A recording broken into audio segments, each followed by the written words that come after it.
अस्सलाम वालेकुम, welcome back to Arif school of English grammar. I hope आप सभी ठीक होंगे, अच्छे से होंगे, बखैरत होंगे by the grace of almighty Allah. As you know that मैं आज आपके सामने पास्ट परफेक्ट कंटिन्यूअस टेंस को डिस्कस करूंगा। मैं टेंस पढ़ा रहा हूँ अभी। हमारे 4-5 लेक्चर्स हो गए इसके। मैंने प्रेजेंट सारा कराया, पास्ट के मैंने 3 टाइप्स करा दिए। आज हमारा last that is past perfect continuous. I hope you will enjoy with me. और आपने जो वीडियोस अभी तक मैंने देखे होंगे वो भी आपने अंडरस्टैंड किए होंगे और एंजॉय भी किए होंगे मेरे साथ। कहीं भी कुछ भी होगा आपको, just feel free to comment on my videos. मैं आपको हेल्प करूंगा जहां भी आपको मेरी जरूरत पड़े। I am there for you people. ठीक है, तो लेट्स स्टार्ट। आज हम बात करेंगे पास्ट परफेक्ट कंटिन्यूअस की। आपको नजर आ रहा होगा ऊपर जो टाइटल हमारा है।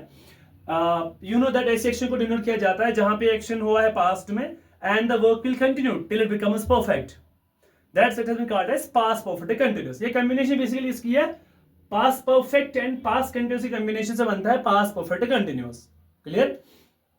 एसर्टिव, नेगेटिव, इनडायरेक्ट, सेम जैसे हम करके आ रहे हैं सेम वैसे यहां पर भी है। इसे भी हमें वही एसर्टिव की फॉर्मूला, नेगेटिव की फॉर्मूला और इंटरगेटिव के फॉर्मूला यहां पे करेंगे। एसर्टिव में हम क्या यूज करते हैं? Subjective plus had plus been plus verb की पहली form plus ING plus object. यही यहां पे लिखा है, subject plus had plus been plus verb की पहली form plus ING plus object. That ये वाली जो फॉर्म है ना, इसको हम प्रेजेंट पार्टिसिपल कहते हैं, या इसको हम कभी कभार आईएनजी फॉर्म भी कहते हैं। याद रख लीजिए, ये भी याद रखना, इसको हम आईएनजी फॉर्म कहते हैं, इसको हम पार्टिसिपल फॉर्म भी कहते हैं। Clear? Present participle. They had been playing chess, she had been singing a song. Clear है?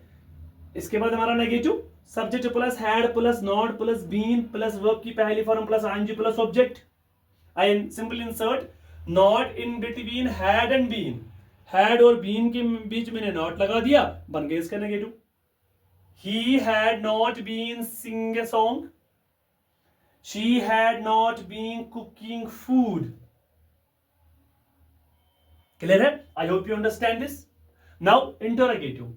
इंटरोगेटिव क्वेश्चन बनते हैं। हमें हैड से प्राइमरी वर्ब है, कल भी हमने इसके बारे में डिस्कस किया था।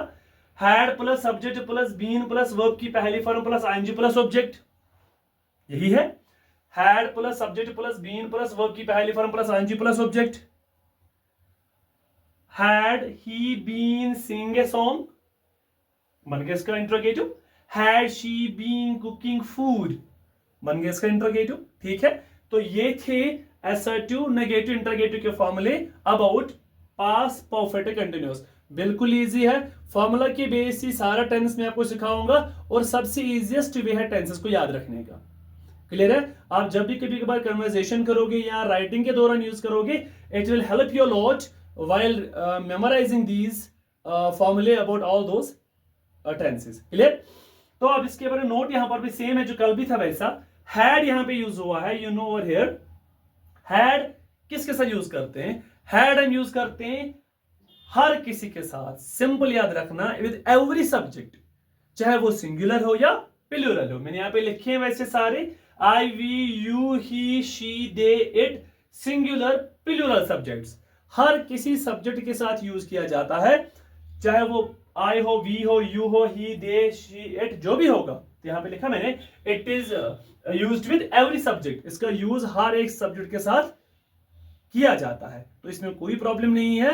प्रॉब्लम यहां पे नहीं है। हैड हम यूज कर, जैसे हम डिड यूज करते विद एवरी सब्जेक्ट, वैसे हैड का भी यूज होता विद एवरी सब्जेक्ट। यहां पे सुनिए, वहां इशू में रहता है हैज का, और प्राइमरी में रहता है जो डू है, डू एंड डज किसके साथ यूज करें, वहां थोड़ा कंफ्यूजन रहता है बच्चों को, वहां गड़बड़ हो जाती है कभी कभार कि किसके साथ क्या लगाएंगे। लेकिन हैड और डिड ऐसे तो हमारे प्राइमरी वर्ब्स है जिनका यूज हम एवरी सब्जेक्ट के साथ करते हैं। तो ये था आज के सेशन में, इतना ही रखते हैं अबाउट पास्ट परफेक्ट कंटिन्यूअस। ये हो गया हमारा पास्ट टेंस कंप्लीट। इंशाल्लाह हम कल फ्यूचर टेंस को डिस्कस करेंगे with you people. I hope you will enjoy those videos also. आज इतना ही रखते हैं। Thank you for watching the video. Do like, share, follow my page as well as my YouTube channel.